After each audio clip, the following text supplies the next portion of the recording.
Hola, muy buenas tardes, buenos días, buenas noches, según nos acompañen. Bienvenidos a una emisión más de su programa Ingeniería Química en 5.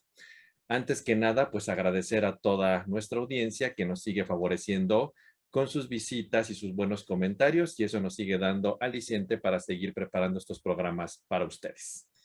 En esta ocasión, en este 11º programa, pues traemos un tema muy especial que queremos tratar, un poquito alejado de la ingeniería química, pero que es también pertinente en función de varios tópicos que se tocan en la ingeniería química alrededor del petróleo. Pero antes de comenzar, como en todas las emisiones, nos acompaña Gabriel, ¿Qué tal?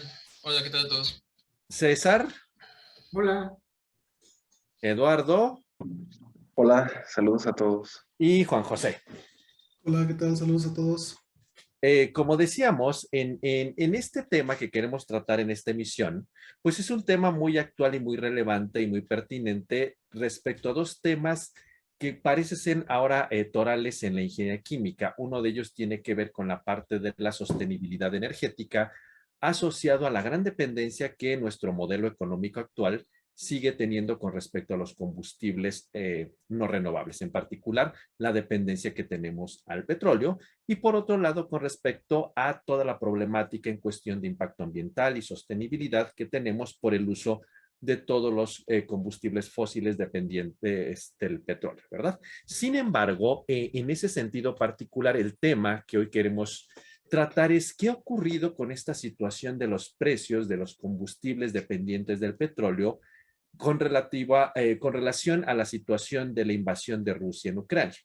Como hemos visto, conforme pasan los días de esta invasión, pues ha crecido la inestabilidad de la economía en el mundo.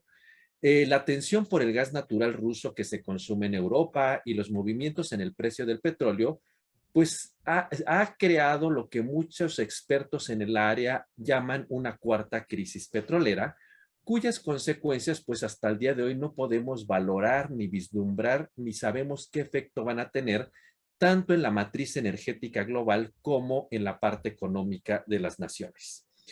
La primera crisis petrolera que conocemos ya en un mundo globalizado alrededor del petróleo se desató en octubre de 1973, cuando las naciones de la Organización de Países Exportadores de Petróleo, la OPEP, dejaron de suministrar crudo a los países que apoyaron a Israel durante la guerra del Yom Kippur.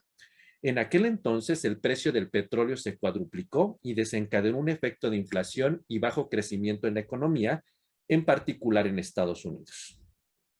5 años más tarde, en noviembre de 1978, estalló una huelga de cerca de 40,000 trabajadores en las refinerías de Irán en contra del entonces el Shah Mohammad Reza Pahlavi.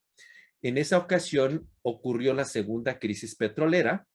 La producción del petróleo se redujo de 6 millones a 1.5 millones de barriles debido a esta situación de que los habitantes de Irán querían que terminara aquel régimen, pues técnicamente de un rey, o de un, pues sí, era una especie de un rey que había impuesto un montonal de cuestiones tanto económicas como sociales bastante severas en aquel país.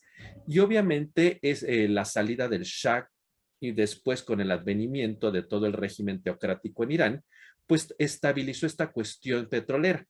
Esta cuestión se arregló más o menos rápido, en cuestión de algunas semanas, con la salida del Shah en enero de 1979, y sin embargo, al poco tiempo inició la guerra Irán e Irak en 1980, y esto ocasionó que el precio del petróleo se triplicara en aquel entonces con consecuencias económicas en Occidente. Después de un periodo de oferta y reducción de los precios de petróleo durante los años 80, ocurrió la tercera crisis petrolera, en agosto de 1990 con la invasión de Irak a Kuwait. El precio se disparó nuevamente y aunque duró muy poco en aquellos altos niveles de costo, gracias a la intervención estadounidense, también esto causó recesión en muchos países aliados a los Estados Unidos y en el mismo Estados Unidos, lo cual causó una crisis económica en aquellos años. El precio del petróleo ha sido elevado durante la primera década de este siglo, pero esto se debió a diversas causas, como la aceleración de la demanda en China y a las dudas sobre las reservas petroleras en el largo plazo, lo cual ya era un preludio de la crisis energética que estamos empezando a vivir. Y aunque también ha habido tensiones y conflictos militares, como el caso de Israel y Líbano en el 2006, y las preocupaciones nucleares en Irán alrededor del año 2010-2015, también ha causado crisis en los precios de petróleo, pero no tan severas como las tres anteriores. Sin embargo, la invasión de Rusia a Ucrania, que empezó el 24 de febrero de este año, ocasionó una crisis realmente severa. La primera consecuencia fue el incremento en el precio de los energéticos, que rápidamente llegó a los pocos días del inicio de esta invasión. El precio del Brent, que es el marcador de precios relevantes del petróleo en toda Europa, pasó de 95.39 a cerca de $114 por barril entre el 21 de febrero y la mañana del 3 de marzo, un aumento del 18% en solo 10 días. Hasta el día de hoy, debido a este crecimiento que ha seguido teniendo el precio del petróleo y a la carencia del gas en Europa, no es posible anticipar hasta qué nivel llegarán los precios, qué consecuencias tendrá toda esta volatilidad en los mercados energéticos y cuánta inestabilidad estaremos viviendo en los próximos años debido a esta situación que todavía no tiene arreglo. Como un punto para resaltar pues es importante aclarar que Rusia es el tercer productor de petróleo de crudo en el mundo, después de Estados Unidos y Arabia Saudita, y el segundo productor de gas natural detrás de los Estados Unidos. Y yo creo que esto nos da una referencia de la relevancia que está teniendo Rusia en el mercado energético, tanto en el suministro de petróleo y gas natural. Y yo la primera pregunta ante todos estos antecedentes que hemos puesto de que no es la primera vez que nos enfrentamos a estas crisis petroleras, sin embargo, cada vez son más severas y que esto tiene una complejidad adicional porque las reservas de petróleo cada vez son menores en el mundo y cada vez estamos más hacia una transición al uso de bioenergéticos, pero que no se ha considerado. Lo primero que quisiera que ustedes comentaran en su opinión es ¿cuál es el papel que están teniendo o que ustedes piensan que tienen los grandes productores de petróleo en el mundo en cuanto a la oferta y demanda y los precios que se fijan del petróleo y gas natural? Es decir, estos países productores fijan ese precio y establecen las demandas de producción como una situación natural de oferta y demanda, o en realidad ustedes creen que hay intereses particulares geopolíticos o algunas otras razones para fijar estos precios y las demandas que se dan ante estos países productores. Juan José, ¿tú qué nos dirías? Gracias. Pues sí, definitivamente es algo que pues se encargan completamente estas, pues digamos, países como tal.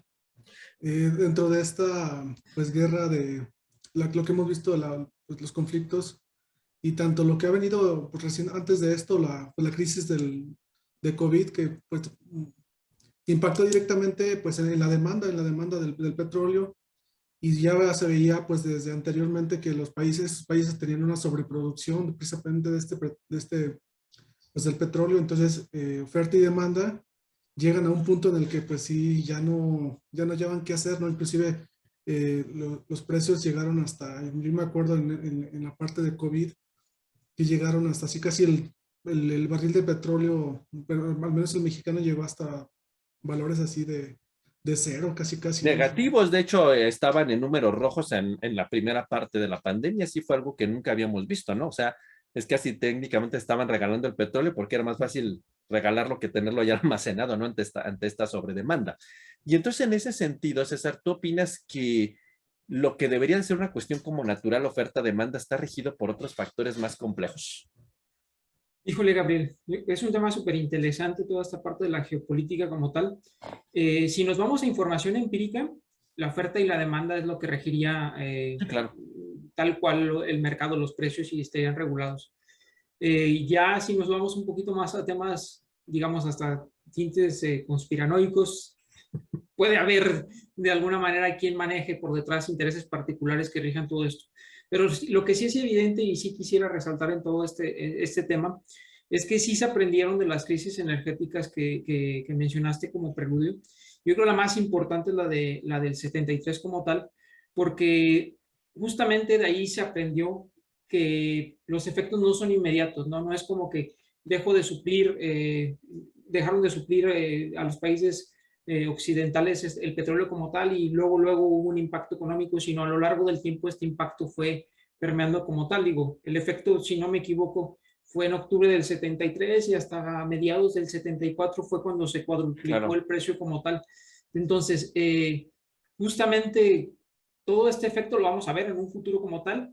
Y para ser concreto con la pregunta que me hiciste, Gabriel, yo diría, y mojándome un poquito, sí hay intereses particulares de alguna manera que rigen estos precios como tal. Digo, externo a esto que les digo que sí, pues claramente datos empíricos nos van a decir que la oferta y la demanda son las que rigen estos precios. Pero ahora sí que me gustaría tener la información de quién es y cómo mueven los precios por detrás, ¿no? Pero pues, justamente no, es algo que sí desconozco. Que es como complejo, ¿no? En ese sentido. Y parecería ser que el precio del petróleo y la demanda del petróleo parece ser que es una moneda de cambio para la estabilidad geopolítica. No sé tú qué opinas de eso, Lalo. Sí, no, totalmente, digo, ahora eso más allá a lo mejor del valor del oro y del dólar, pues el petróleo es súper, súper importante porque al final de cuentas todos esos cambios en los precios del petróleo, en realidad pues no los pagan los grandes productores ni los grandes gobiernos, digo, los pagas tú cuando vas y compras tus donitas Bimbo o los pagas tú cuando vas y compras en sí mismo la gasolina. Sí, yo creo que... esta parte de los intereses más allá, o sea, yo creo que es claro, ¿no? O sea, todo el cerco político, económico que le pusieron a Rusia y que Rusia les cortó un montonal de canales energéticos, gases, petróleo y demás, y que a final de cuentas Estados Unidos intentó entrar a suplir a estos países de la Unión Europea, pues les pegó, porque a final de cuentas, pues Estados Unidos tuvo que agarrar petróleo de algún lado o energía, vamos a decirlo así, englobarlo de algún lado para mandarlo a Europa y eso incrementó los precios en los energéticos en Estados Unidos, en Europa, por supuesto, y eso, o sea, estamos llegando a un punto en el que por las decisiones que a lo mejor probablemente no las alcanzo a entender y no sé si a lo mejor ustedes las entiendan de estas cuestiones geopolíticas, pues al final de cuentas se paga en una inflación así bárbara y una recesión que parece ser que ya estamos o que estaremos, o sea, yo creo que muy pocos de los que pagamos las consecuencias de esto a lo mejor alcanzamos a entender o tenemos el panorama claro de quién es el bueno, quién es el malo, todos son malos, todos son buenos, qué está pasando. Y en ese sentido, Gabriel,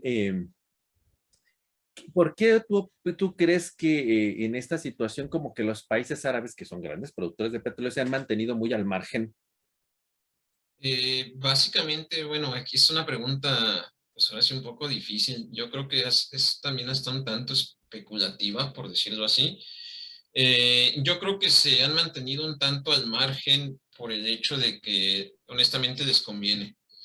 Sí, el hecho de que Rusia, por cierto, para allá el año 2021 fue el segundo productor de petróleo a nivel mundial, producía 9.7 millones de barriles y de repente lo aíslen, pues obviamente no van a meter las manos pues por Rusia, están sacando un competidor fuerte del mercado, entonces yo creo que el hecho de que ahorita los países árabes estén un tanto al margen es básicamente por ese beneficio. Muchos de los compradores ahora sí de Rusia pues se han ido a los países árabes, lo que los ha beneficiado, entonces yo creo que por ahí va el asunto, de que se han mantenido un poquito al margen.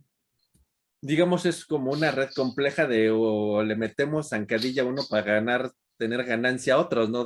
Por Sí, así decirlo es, bastante. de algún modo, ¿no? Pero en un escenario geopolítico y social muy complejo, ¿no? No es tan trivial decir, bueno, saco uno para ganar yo porque esto ya me enreda acá otras cosas, ¿no? Entonces, no es tan trivial eso, ¿no?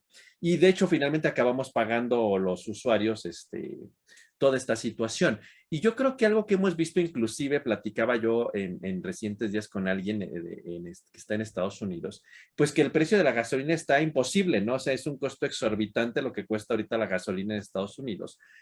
Y entonces, pues la gente lo atribuye a la guerra entre Ucrania y Rusia y pues a malas decisiones de Biden que no ha sabido, pues no ha tenido, parece ser un liderazgo fuerte. Nosotros no vivimos allá ni podemos opinar, pero bueno, esa es la opinión de la gente que vive en Estados Unidos, de algún sector, ¿no?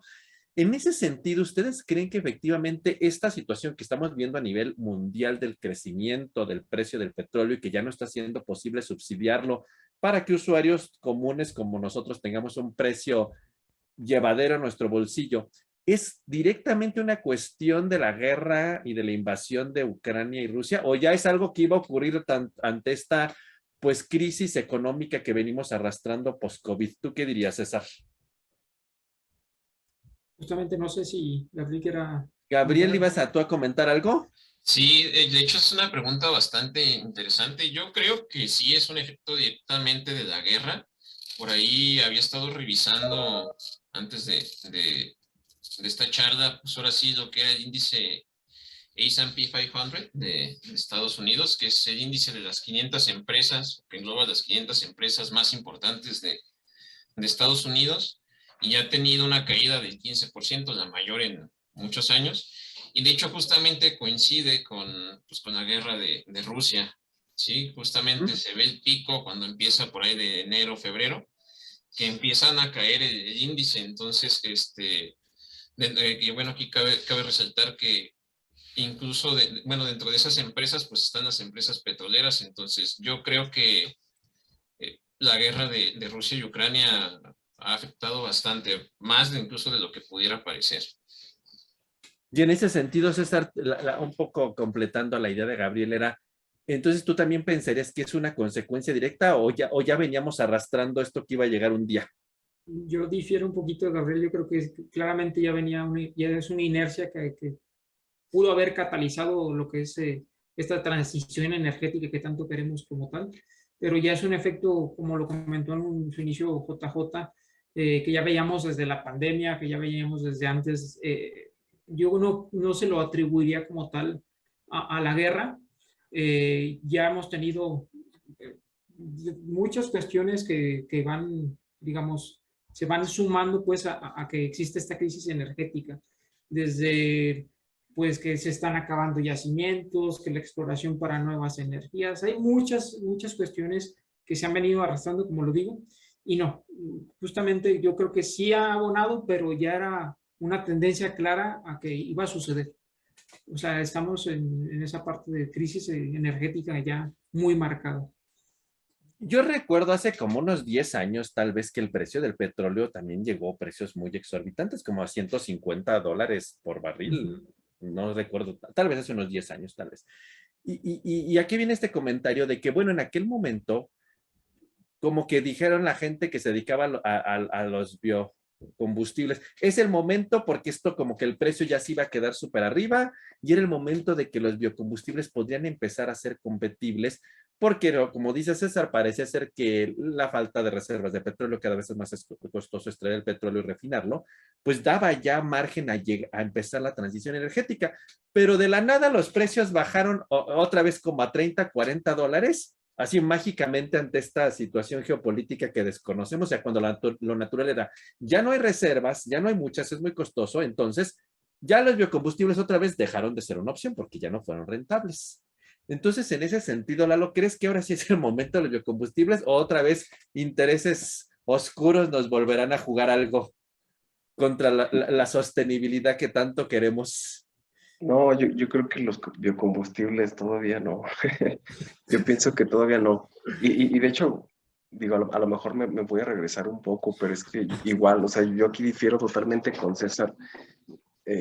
Es que en realidad aquí habría que diferenciar, o sea, la cuestión de crisis energética a crisis económica. O sea, desde mi punto de vista, todo lo resultante del COVID, desde mi punto de vista, resultó en una crisis o a lo mejor en alguna situación tensa económicamente por la cantidad de dinero que se ingresó a Estados Unidos desde la Reserva Federal. O sea, eso, desde mi punto de vista, incrementó un poco la devaluación del dólar y tensó un poco el mercado en Estados Unidos. Y en esta parte que digo que está relacionada, pero puede separarse un poco, la crisis energética sí tiene totalmente que ver esta cuestión de la guerra de Ucrania y Rusia, o sea, el hecho de que estén especulando con los precios, con quién sí te vende, quién sí te compra, quién no. O sea, creo yo que ha incrementado mucho esta cuestión, ves, yo creo que esa parte, y sobre los biocombustibles, híjole, no, o sea, pues es que en realidad los requerimientos energéticos son para ayer, son para mañana, entonces, o sea, las plantas tendrían que estar ya, pues ya operando, y si no están ni construidas, o al menos no para las grandes capacidades que necesitamos, pues yo creo que no. Entonces, tu idea todavía no es el momento de los biocombustibles. Otra vez nos vamos a decir, está carísimo y de momento ya vamos a Pues, bajar. pues es que a lo mejor, o sea, puede ser que sí sean las soluciones, pero justamente, o sea, es que lo que hay que considerar es que en realidad las reservas de petróleo son muy dispares entre todos los Claro, países que forman parte de la de la OPEP. OPEP. O sea, no hay una equiparación entre las reservas petroleras que tienen los árabes con las que tienen Venezuela, con las que tienen todos los miembros. O sea, en realidad, si yo tengo 1 litro y ustedes tienen 1 millón de litros, pues en realidad quien va a mandar ahí es quien tiene Claro, mayores reservas, le abres poquito más y tú dominas la el oferta. O precio, ¿no? sea, sí, totalmente. O sea, no. O sea, yo creo que ahorita es como la especulación, ¿no? O sea, que existe al interior de las ofertas y las demandas. Sí, César, ¿qué querías comentar? Y un poquito abonando ahí para a lo mejor abrir un poquito el debate en ese sentido. Justamente no es que, bueno, la tendencia en la demanda de los combustibles fósiles va al alza, ¿no? O sea, siempre ha ido a la alza y aunque estemos supliendo con energías renovables y con cualquier tipo de energía, lo que es el porcentaje de combustibles fósiles siempre se ha mantenido, ¿no? De que de alguna manera se requiere cierta cantidad para suplir toda la cantidad de energía que requiere el mundo como tal. Yo me refiero a que sí ha habido crisis energética justamente por todas estas tensiones geopolíticas, justamente como lo mencionas, ahorita que lo mencionaste, Lalo, por todas las guerras, intervenciones que ha habido para conseguir y tener, digamos, esta seguridad energética. Y justamente, claramente, Estados Unidos previó todo esto desde hace tiempo, ¿no? O sea, como tú mismo lo mencionas, previó, hizo sus investigaciones sobre el fracking, hizo muchas cuestiones abordando el tema de la crisis energética como tal. A mi parecer ya lo fue abordando desde antes porque ellos prevenían que en un cierto tiempo, si no es que se fuera a acabar, sí de alguna manera tenías que buscar soluciones al problema como tal. Me refiero a que no se fueran a acabar los combustibles de origen fósil. Entonces yo creo que sí es una crisis que como, mientras no bajemos toda la demanda, mientras no seamos tan dependientes de la energía como tal, vamos a estar abonando la crisis y no creo yo, sí abona, vuelvo a insistir, sí abona la parte de la guerra como tal, pero no creo que sea solamente el pilar que sostenga toda esta crisis que hay actualmente energética. Y en ese sentido, Juan José, ¿tú pensarías que acabándose la guerra, cuando ésta se acabe, todo se volvería a normalizar o ya no? No, yo creo que la inestabilidad de los precios va a seguir, como lo hemos visto ya de esta tendencia desde hace, pues ya bastante, no recuerdo, 10 años, que sigue variando conforme y se agudiza más con las problemáticas que puedan, unírsele como tal, como son las crisis de una guerra o la crisis del COVID como tal. Entonces esta inestabilidad ha creado que los mercados se muevan, toda una estabilidad en los precios, en fin, ha afectado bastante tanto la guerra como los propios precios del petróleo como tal. Entonces sería muy ingenuo pensar, ay, que se acabe la guerra y todo vuelve a la normalidad. No, lamentablemente estamos sujetos a muchas pues, presiones de diferentes lados y cualquier cosa que sucede en otros lados, pues impacta directamente, siempre. Ok, sí, Lalo, ¿qué nos quieres comentar? Sí, sí, no, yo creo que estamos lejos de esa parte. O sea, solo habría que recordar cuánto le ha costado a la Unión Europea este detalle de la guerra. O sea, cuántos primeros ministros europeos han dimitido, digo, el último Boris Johnson, ¿no? O Boris sea, Johnson, así es. el primer ministro de Italia, el primer ministro de Estonia, el presidente de Sri Lanka, o sea, digo, no quiero, a lo mejor es como muy aventurado decirlo, pero o sea, parecería que en realidad todo el boicot que se le hizo a Rusia, pues parece en realidad que ellos son los que están ganando. Y me parece a mí que en el momento en el que esto finalice, quien va a establecer las reglas y quien va a marcar la pauta sobre esta cuestión, pues va a ser el ganador. Digo, no me atrevo a decir, y a lo ¿Quién mejor es vaya a muy, ser? ajá, o sea, es como muy cruel decirlo porque pues en realidad en la guerra pues nadie gana, ¿no? quien resulte favorecido en ese sentido, pues va a ser quien marque la pauta, quien marque las reglas de cómo va a estar el juego económico y energético. Entonces, sí va a ser tal vez cuando se acabe la guerra va a pasar algo, no van a bajar ni va a volver a la versión previa, pero el ganador pues pondrá las nuevas reglas, ¿no? Que no sabemos cuáles sean y cómo nos vayan a favorecer, ¿no? Ni qué cabecitas caigan en el camino, ¿no? Sí, justamente. No sabemos, ¿no? Ahora, ya que tenemos como este contexto muy internacional, pues vayamos a nuestro país, ¿no? Pues cada día aquí vemos que la inflación económica sube, la gasolina pues no baja bajo para ninguna consecuencias, ¿no? Y en el caso particular de esta crisis, ¿ustedes creen que en realidad ha impactado el precio del petróleo y sus derivados? Digo, no quiero hablar del gas, el gas lo quiero dejar por aparte, el gas natural, porque el gas también ahorita está por las nubes, ¿no? Inclusive el gas doméstico. Pero en el caso particular del petróleo y su derivado principal, que es la gasolina, ¿el precio actual de México tiene que ver con la guerra o es otra cuestión diferente? Porque mucha gente como que voy a decirlo de esta forma no grosera, nos están dorando la píldora que es cuestión de la guerra. ¿Pero qué opinan ustedes, César? Yo creo que justamente como lo comentaste, Gabriel, yo creo que nos doran la píldora para justamente decir, bueno, el pretexto es ¿Oficial? el pretexto oficial es que hay una guerra allá y pues nos está repercutiendo aquí. Hay muchos factores, de alguna manera, yo creo que específicamente, yo creo que la ola va a venir después, o sea, justamente lo que las consecuencias de la guerra no va a estar ahorita visible para México, yo creo que va a estar en los siguientes meses, si no es que hasta el siguiente año de la repercusión de la guerra, pero actualmente tiene que ver con decisiones, digamos, particulares en el plan estratégico de las energías y que es un tema que podríamos debatir mucho sobre eso, pero justamente no, yo creo que sí nos donan la píldora. Entonces tú dirías que el alza de precios en la gasolina y en el petróleo, en el caso particular de México, nada tiene que ver con la guerra, tal vez ligeramente influenciado, sería como tú. Es mi punto de vista, más también vuelvo a insistir, no soy experto en el tema y a lo mejor alguien me va a venir a decir ahorita, no, pues es que sí, y justamente es mi opinión, no es que sea realmente lo que esté sucediendo. Gabriel, ¿tú qué opinas? Yo aquí difiero un poquito con César. Yo creo que sí, concuerdo con César en el hecho de que obviamente pues a ciertos costos vienen mucho de política energética del país, pero pues no hay que recordar que el precio mexicano y en general el precio del petróleo de casi todos los países del mundo pues se rige básicamente por los precios que fija la OPEP. Claro. Sí, entonces, pues ahorita la OPEP acaba de fijar precios altos, entonces pues eso va a ser precios altos también para México. Aquí, si bien ha habido un aumento en las gasolinas, no ha sido tanto porque lo han subsidiado.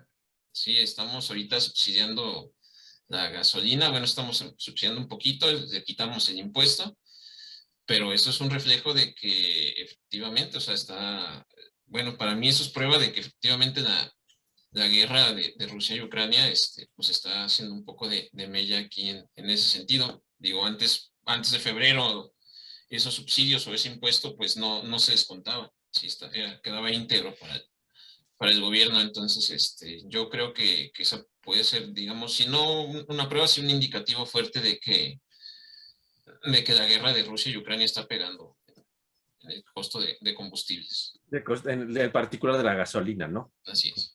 Y entonces, Lalo, ya que nos quitaron este subsidio perdón, el subsidio lo están manteniendo, quitaron el impuesto a la gasolina, ¿esto cuánto crees que pueda sostenerse? Pues es que depende mucho de la producción que se tenga ahí en cuestión petrolera y energética. Yo creo que, digo, igual, o sea, yo difiero un poco con César. La realidad de las cosas es que sí, o sea, evidentemente ha afectado, pero si nos ponemos a pensar cuál era el precio del petróleo cuando empezó, antes de esta cuestión de la guerra de Rusia, digo, recordarán ustedes aquel drama que se hizo cuando Rocío Nale dijo, no, yo no voy a bajar mi producción porque justamente mi economía o mi entrada de ingresos como país pues, petrolero sí, claro, depende de esa parte, yo no voy a dejar de producir. Y cómo ha crecido esa curva del precio del petróleo, pues hay un superávit importante.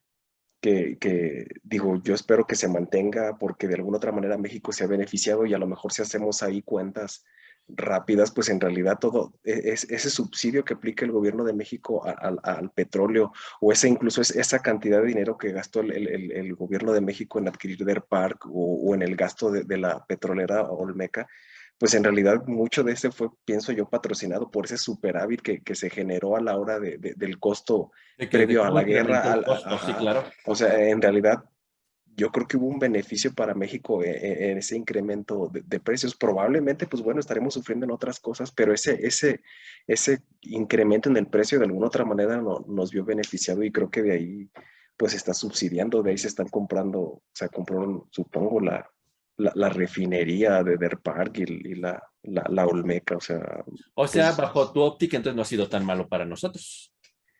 Pues no, o sea, digo, pues es que en realidad, digo, a quien pierde dinero es el dinero que alguien más gana, entonces, pues yo pienso que no ha sido tampoco tan malo, o sea, por supuesto estamos batallando en otras cuestiones, digo, México es un país, no es totalmente autosuficiente en cuestiones de cereales, que justamente Ucrania es un punto medular ahí en la Ajá, producción sí, claro. de De cereales para cereales. todo el mundo. Entonces, bueno, o sea, batallamos en unas cuestiones, pero nos vemos beneficiados en otras. O sea, yo creo que es súper complejo el escenario como para... Sí, Gabriel, ¿qué nos querías comentar?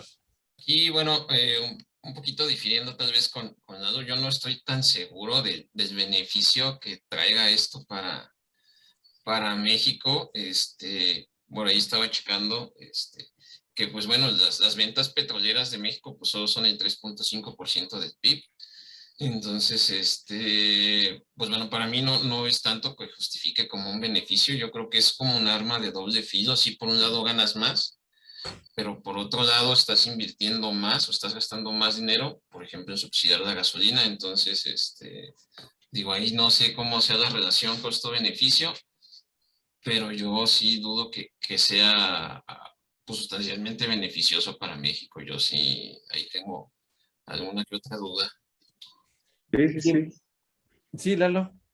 No, o sea, Gabriel tiene razón, pues, ¿no? O sea, digo, en realidad no es como totalitaria la respuesta. O sea, aquí el detalle es que justamente todavía no tenemos la cantidad de refinerías necesarias para no pagar ese procesamiento. O sea, Claro. digamos, el impacto en el Producto Interno Bruto se debe justamente a eso, a la poca capacidad de refinación que tenemos.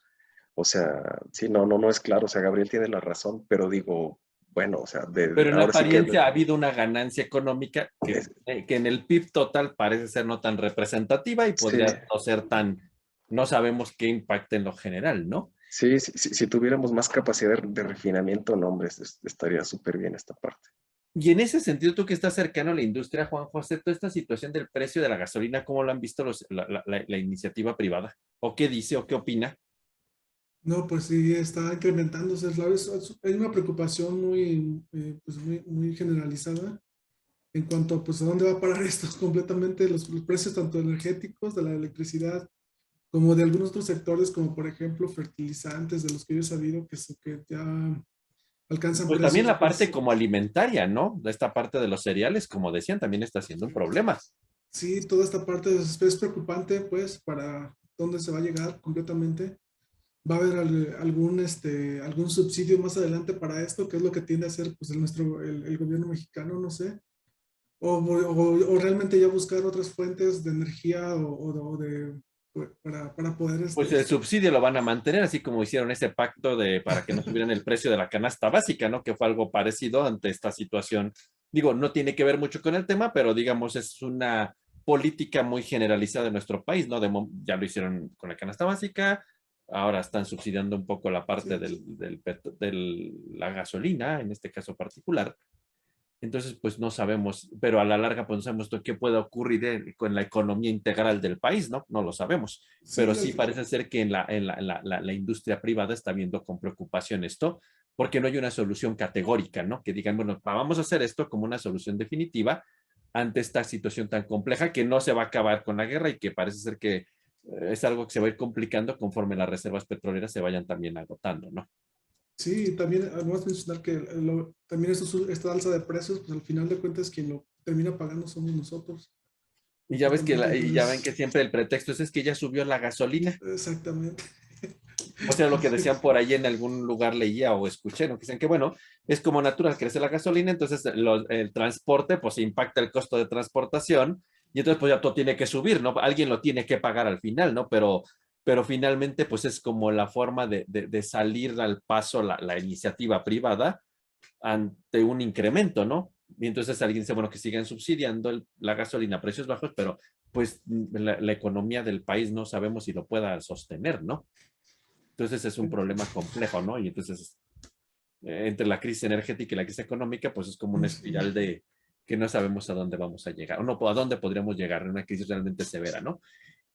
La otra parte también es asociada pues al gas natural, ¿no? Que es también algo relevante. También si vemos el gas doméstico de nuestras casas, bueno, es una cosa de horror, ¿no? O sea, ya literalmente preferimos, vamos a acabar con biomasa para cocinar, ¿no? Biomasa sólida para cocinar y bañarnos, ¿no? Parece ser ante el precio desbordado, ¿no? En ese sentido, ¿qué opinas tú, Gabriel, en cuanto a qué va a pasar con el precio del gas natural? ¿Qué opciones tiene México ante esta situación? Híjoles, yo creo que el precio seguirá aumentando, es un hecho, desgraciadamente la tendencia del gas natural y el petróleo siempre es proporcional, sube uno y sube el otro. La verdad aquí, pues las opciones que tiene México para evitar la subida, uno es subsidio o empieza a incrementar su producción de gas natural, lo cual veo difícil ahorita con la capacidad que tiene. Entonces, yo creo que sí, digo, si quieren mantener el precio del gas natural, lo mejor sería empezar a subsidiarlo, lo mejor, entre comillas, porque ahora sí que uno no sabe, o sea, sí, el subsidio a lo mejor evita que suba el precio, pero al final de cuentas el que termina pagando es uno con los impuestos, entonces, híjoles, eso es un poquito complicada esa pregunta. ¿Crees que es entonces en este sentido la cuestión del gas natural igual o más compleja que la cuestión del subsidio en la gasolina derivada del petróleo? Es que dependemos un montón de la infraestructura que tengamos. Yo creo que a final de cuentas, pues somos dependientes de todo lo que esté pasando y si México fuera capaz de producir todo lo que consume, No, pues. que en ahora sí que en el mundo globalizado, pues es súper complicado, pues a lo Sí, mejor no dependeríamos tanto, pero aquí el hecho de que lo que no produces tú lo tienes que comprar. Y sí, si ahorita estamos en medio de la crisis donde se están peleando justamente por el gas gas. que, que, que, que les mandaba Rusia o que les está de a poco cerrando la llave a los países europeos que no le paguen en su moneda local y tú también tienes que comprar, pues te pones a competir con otras economías, entonces evidentemente tiene que haber una alza. Y entonces, aquí, ¿qué podría hacer el país, César, en tu opinión? O sea, ¿cómo podría resolver el problema del gas natural? Porque también, al igual que la gasolina, pues el gas natural es requerido en la operación de muchísimas cuestiones vitales, ¿no? En el país, ¿no? Sí, justamente es muy buena pregunta. Digo, he escuchado aquí los comentarios de todos y parecen todos paliativos, ¿no? O sea, como buscar las respuestas rápidas a, bueno, vamos a subsidiar y todo esto, pero no hay como que, y justamente yo tampoco sé la respuesta, no es que vaya a pronosticar una respuesta como tal, pero yo creo que México sí tiene capacidad, por ejemplo, en la parte del shale gas, hay mucha, digamos, capacidad, por ejemplo, hablábamos del gas para cocinar, hay mucha capacidad de poder suministrar energía a través de energía solar, por decir. O sea, sí hay alternativas. Justamente, como lo comentó Lalo hace un ratito, no es que vayan a hacer de la noche a la mañana, no sé si recuerdo que fue Gabriel o Lalo, que de la noche a la mañana ya tengamos toda la infraestructura No, claro. para extraer, pero sí se requiere ir, digamos, inclinándose hacia una transición energética adecuada. Y esa es parte de la preocupación, más allá de que si vamos a subsidiar o no, por ejemplo, lo que está sucediendo justamente en Europa en estos momentos, ¿no? Los mayores dependientes del gas natural son Alemania y es la parte de Italia como tal, y Alemania pues dijo claramente, pues ya no quiero tener esta dependencia, quiero tener seguridad energética como tal. Lo que hay que hacer es transicionar y hay que ver cómo transicionar, les vamos a racionalizar el gas que tenemos en estos momentos, pero esto nos va a ayudar a tener la infraestructura, por ejemplo, Ya empezaron a comprar barcos para el gas licuado justamente de los países árabes, si no me equivoco, de Qatar. Vamos a transicionar hacia ese lado, aunque sea más costoso, pero no tener solamente la dependencia de un solo país como tal. Y a lo mejor es a México lo que le conviene, ¿no? Y también tenemos, de alguna manera, cierta ventaja. Por ejemplo, tenemos a Venezuela, que ya no sé en estos momentos si es aliado o no aliado con México como tal, pero tiene muchas reservas en términos de combustibles que nos podrían también subsidiar, no subsidiar, más bien vender en cierto momento. Vender. Entonces, de que hay alternativas en México para esta parte del gas, sí creo que hay alternativas como tal, pero el chiste es ponernos las pilas. Creo que me extendí mucho. No, está bien.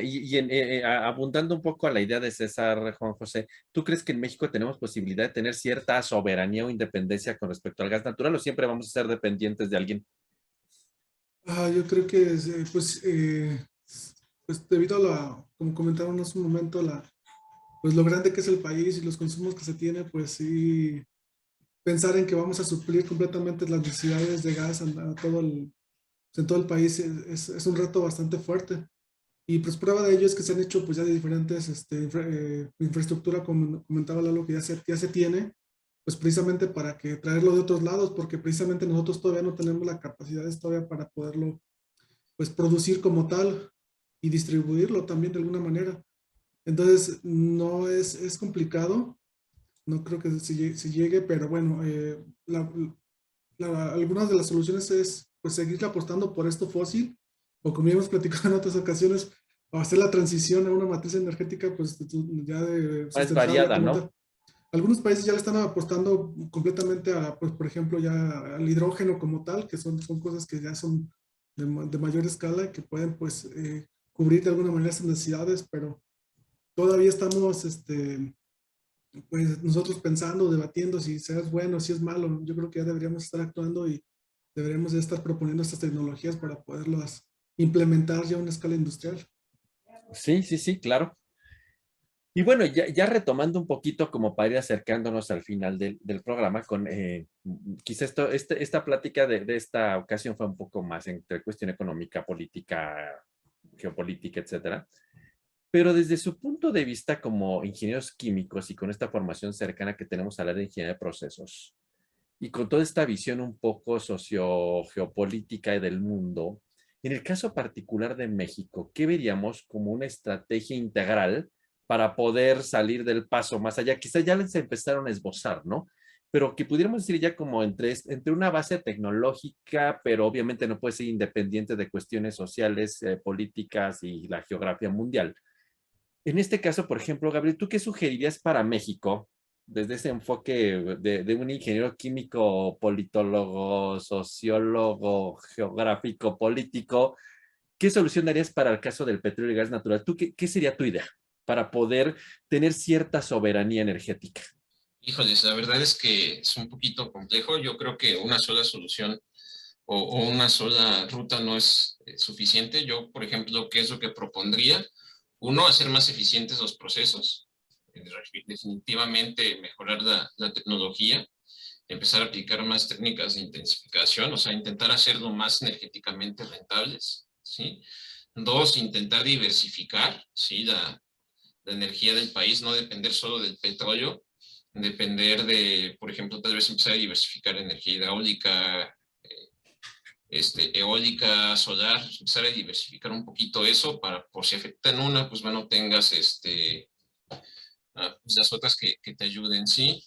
Y pues bueno, empezar a desarrollar tecnología ahora sí para estas nuevas energías emergentes, el hidrógeno, los biocombustibles. O sea, creo que este es un buen momento para, si bien ahorita no va a ser, digamos, el boom de los biocombustibles, yo creo que sí es un buen momento como para empezar a investigar o desarrollar este tipo de tecnologías, ¿sí? Entonces, yo creo que sería mi recomendación.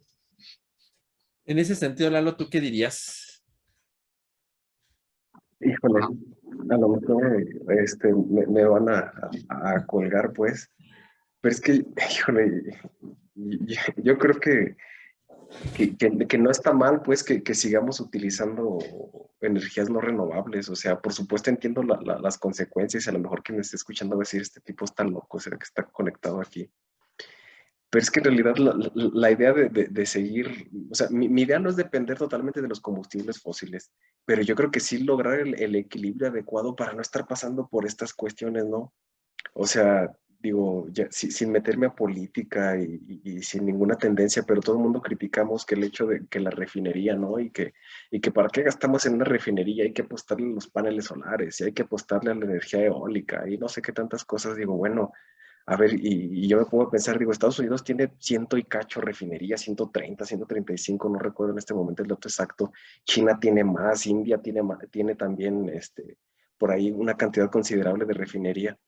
Digo, bueno, a lo mejor es como muy tonta mi pregunta, pero digo, si en realidad es tan malo consumir más allá de los efectos ambientales, pero energéticamente debe de tener una buena razón para que ellos sigan invirtiendo en eso, ¿no? Entonces, a lo mejor sin la preparación necesaria, pero yo digo, pues en realidad no está tan mal, pues, ¿no? O sea, que tengamos una buena infraestructura energética para decir, bueno, ¿sabes qué? Mira, ahorita el día está muy soleado, pues bueno, pues conéctale los paneles solares, mira, ahorita está haciendo un viento, pero bien bonito, pues bueno, ponle ahí Los generadores eólicos. los generadores, pero mira, ahorita tenemos broncas, ¿sabes qué? Pues métele ahorita duro a la refinería, o sea, yo creo que más allá de pelearnos y decir, sí, es que sí construyen más refinerías, no, es que no, pues bueno, o sea, sí, construyenlas y que se utilicen cuando se necesiten. Y cuando no se pueda, que el nivel las cuestiones económicas relacionadas al petróleo no te den, pues bueno, pues vamos y prendemos ahí, digo, por decirlo de manera coloquial, prendemos los molinos o utilizamos los paneles solares. O sea, yo creo que, híjole, yo todavía creo que las refinerías son una buena opción, porque no nada más estamos obteniendo gasolina y diésel y los demás cortes de ahí, o sea, para donde volteas hay plástico. Entonces, incluso los autos eléctricos pues necesitan esos cortes de petróleo para ser construidos, ¿no? O sea, digo, no nos hagamos tontos. Yo creo que sí debemos, pienso yo, apostarle un poquito a esa infraestructura dependiente de energía fósil y, por supuesto, intentar de a poco ir incrementando la creación de infraestructura de energías renovables. Ok, entonces, bueno, digamos, quizás un poco la idea de Lalo es como una diversificación en la matriz energética nacional, ¿no? Que tuviéramos dónde prender y apagar según los requerimientos, ¿no? En ese sentido, quizás, César, tú que has tenido un poco más de experiencia en el área de la energía solar, ya esta idea de Lalo de, bueno, hoy tenemos sol, hoy está nublado, prendan, apagan una cosa, prendan la refinería. ¿Crees que en este momento en México la energía solar, más allá de los biocombustibles que están muy bien estudiados, hay una oportunidad para esa matriz energética de la que habla Lalo de diversificarla? Sí, sí, justamente, y concuerdo más allá de que lo vayan a crucificar o no, Eduardo, yo estoy de acuerdo con su idea como tal, de que lo malo de México es que polarizamos todo, ¿no? O sea, siempre es como que, no, los combustibles fósiles, no, pero solamente las energías limpias, y no, justamente es hacer el match, no sé si perfecto, pero el match para diversificar como O lo que es comentamos natural, como en muchos países, ¿no? Tienen diversificada que energía solar, energía eólica y agarran de todos lados, ¿no? Para satisfacer sus demandas, ¿no?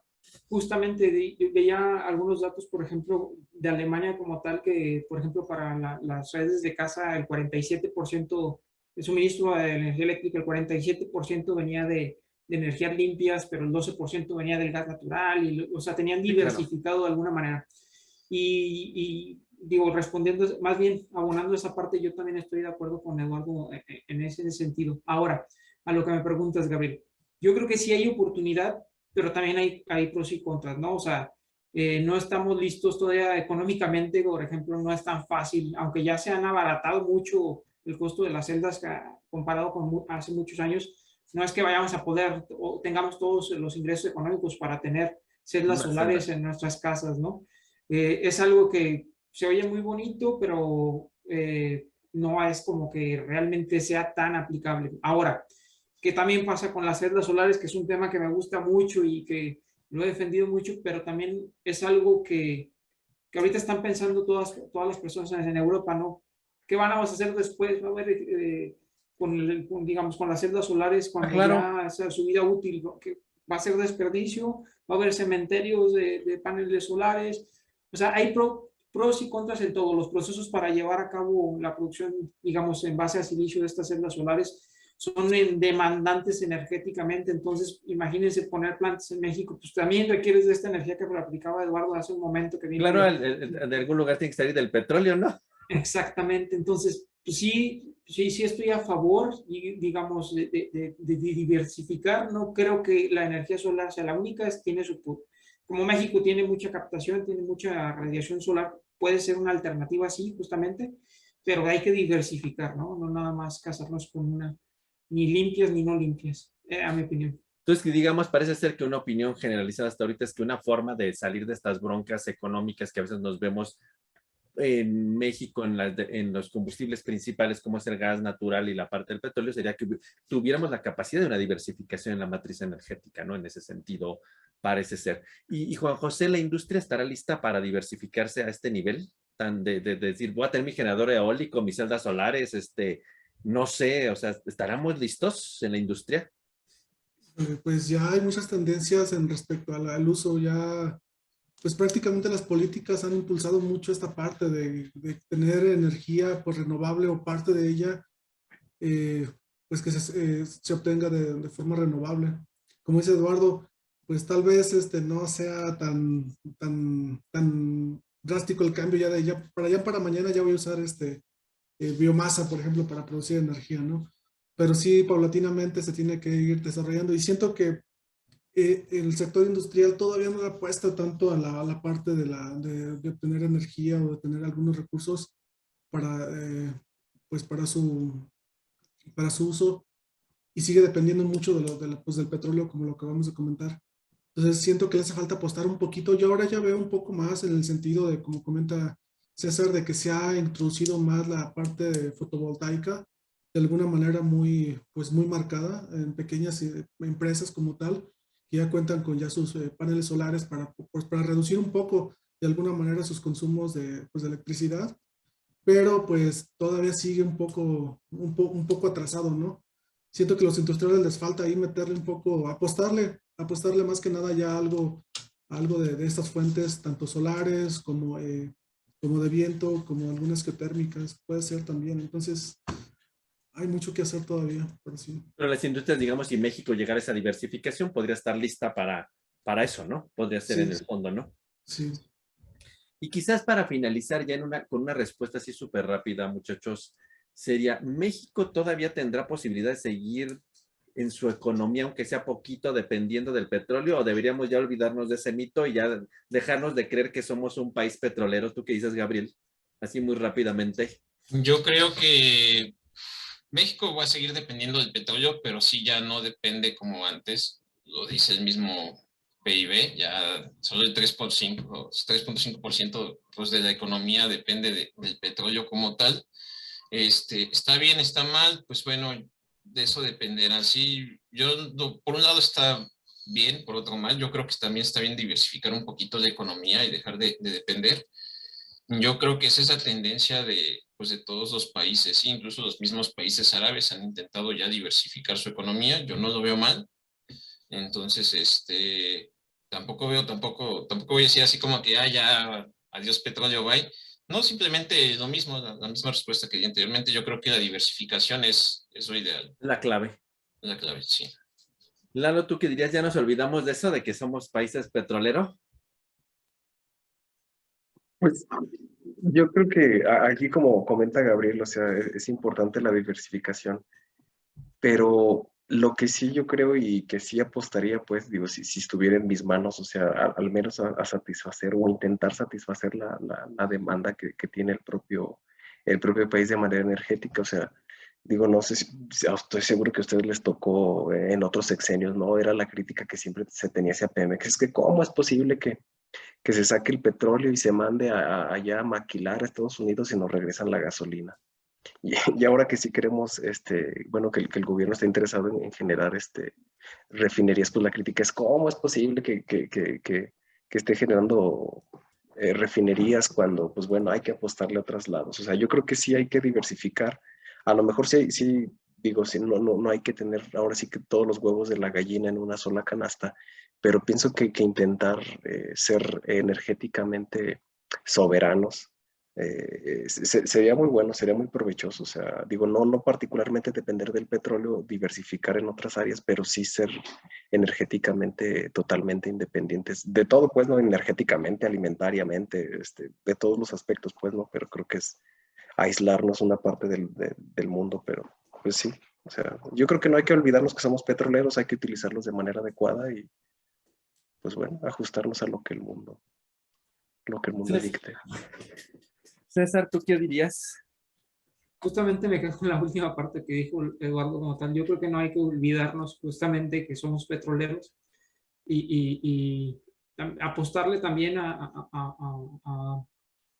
pues como dicen, ¿no? O sea, no olvidarse de esa parte de que antes queríamos que la producción o se refinara, pues aquí el petróleo como tal, y aprovechar esta oportunidad ahora que se está brindando.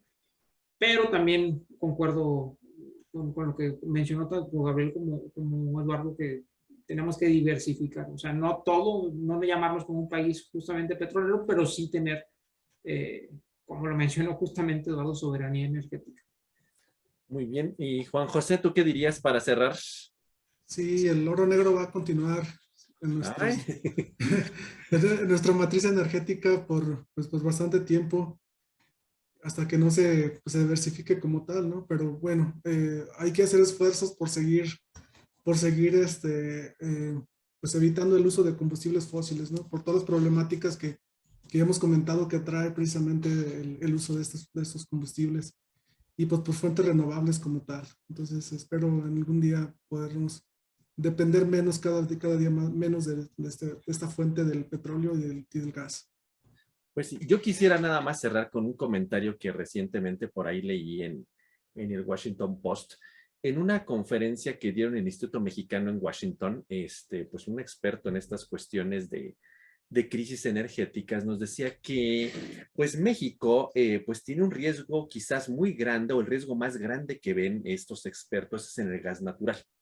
De acuerdo a la información que tiene la Secretaría de Energía, pues México importa 3/4 partes del gas natural que consume y todo proviene prácticamente de Estados Unidos. Entonces, cuando comparamos nuestra dependencia de consumidores de gas con Estados Unidos con la dependencia que tiene Europa con Rusia, pues hay una diferencia abismal porque dependemos mucho más nosotros de Estados Unidos que lo que toda Europa depende de Rusia. O sea, nosotros completamente, si nos cierra la llave Estados Unidos, pues literalmente valimos gorro, por decirlo de una forma coloquial, decían en esta plática, ¿no? Ahora, otra diferencia es que Europa pues depende de una sola empresa estatal rusa, Gazprom, y en el caso particular de nosotros pues dependemos de un montonal de empresas que nos surten de gas natural a México proveniente de este gas de Estados Unidos. Entonces, esto hace que se complique muchísimo la cuestión de México al no tener una diversificación en su matriz energética, en su diversificación en la matriz de generación de electricidad y de que haga posible aumentar su producción de gas natural, porque si no, realmente estamos atrapados en una cuestión muy compleja, en lo particular en la cuestión del gas natural. Porque también, ¿qué es lo que va a pasar? En el largo plazo, la crisis petrolera pues se va a profundizar aún más y esto va a hacer que pues el precio del gas natural suba y entonces el gas de Texas, por ejemplo, pues optará por irse a otros destinos donde se venda a mayor precio y no necesariamente sería en el caso de México, ¿no? Y entonces en lo particular, pues decía un poco como un comentario a tono sarcástico en esta conferencia en el Instituto Mexicano de Estados Unidos, que pues México en la cuestión del gas natural está atrapado entre dos océanos y Estados Unidos, ¿no? A diferencia de Europa, que parece ser que tiene otras alternativas, ¿no? Entonces, en realidad, la cuestión a la que nosotros llegamos de una manera independiente y que no había querido comentar un pequeño resumen de esta ponencia que fue hace como 3 semanas y que está ahí en el Washington Post, era pues que en realidad la diversificación de la matriz energética parece ser la solución para México, ¿no? Y en particular en el caso del gas natural, por la cuestión del gas natural, ¿no? Y que nosotros por diversos caminos llegamos a la misma conclusión y que en realidad estamos realmente atorados en un problema energético, que tenemos que eficientar la producción de gas natural, eficientar la producción de petróleo y pues tratar de buscar otras alternativas energéticas y que es mucho de lo que en este programa hemos abonado a intentar dejar en nuestra audiencia de los biocombustibles, la cuestión de sostenibilidad, buscar otras fuentes energéticas, más allá de lo que como ingenieros químicos intentamos hacer y resolver. Pues el asunto es que esa cuestión tan utópica de procesos limpios y ya no depender de fuentes no renovables y el uso integral de la biomasa, pues hay una serie de cuestiones geopolíticas y sociales muy complejas que no hacen tan simple la utopía de un mundo limpio y sostenible y feliz, ¿verdad? Entonces, en ese sentido, yo creo que el ingeniero químico tiene mucho que aportar en estas cuestiones de políticas públicas para tratar de integrar estas cuestiones tan propias de matriz energética, diversificación, uso de recursos renovables, biomasa, biocombustibles, en un esquema político y social bien, bien complejo. Y quizás es otra de esas áreas raras que a veces olvidamos que los ingenieros químicos tenemos mucho que aportar al hacer políticas públicas efectivas y eficientes y eficaces para el desarrollo integral de una matriz energética en un país como el nuestro, que tiene muchas complejidades y que en realidad los ingenieros químicos tenemos mucho que hacer en estas áreas que a veces no nos gustan tanto, ¿no? Cuestiones de política, cuestiones de alianzas raras entre cuestiones sociológicas y geopolíticas, pero que ahí también tenemos mucho que decir los ingenieros químicos para abonar a un desarrollo integral en la soberanía energética, en el caso particular de México. Yo creo que es un tema muy interesante, muy polémico, pero es un lugar donde los ingenieros químicos tenemos mucho, mucho que decir y mucho que hacer. Y con esto pues terminamos este programa de esta ocasión, que ojalá que la audiencia pues comente y opine. Es un tema polémico, es un tema interesante y que vean que también es otra área de oportunidad rara, pero también es una nueva área de oportunidad para los ingenieros químicos. Y como ya es costumbre en nuestro programa, para finalizar, pues quisieran decir su palabra final para resumir el programa, Juan José. Para mí el día de hoy sería geopolítica. César. Seguridad energética. Gabriel. Dependencia fósil. Lalo. Crisis energética. Bueno, y en mi caso sería soberanía energética. Pues muchísimas gracias a nuestra audiencia por habernos escuchado. Síganos en todas nuestras redes sociales, Instagram, Twitter. También nos pueden escuchar en nuestro canal de YouTube y también estamos ahí ya en varias redes sociales, ¿verdad, Juan José? Que tú has sido el encargado. También ya estamos en Apple, según entendí, ¿verdad? También. Y un podcast también en Apple. Podcast en Apple y también en, ¿dónde más? Spotify. En Spotify, ok. Y por ahí creo que todavía no tenemos nada en TikTok, pero pronto también te estaremos por ahí para que nos vayan siguiendo. Ya les iremos anunciando. Pues muchísimas gracias y nos vemos hasta la próxima. Saludos, que tengan buen día. Saludos. Bye. Saludos.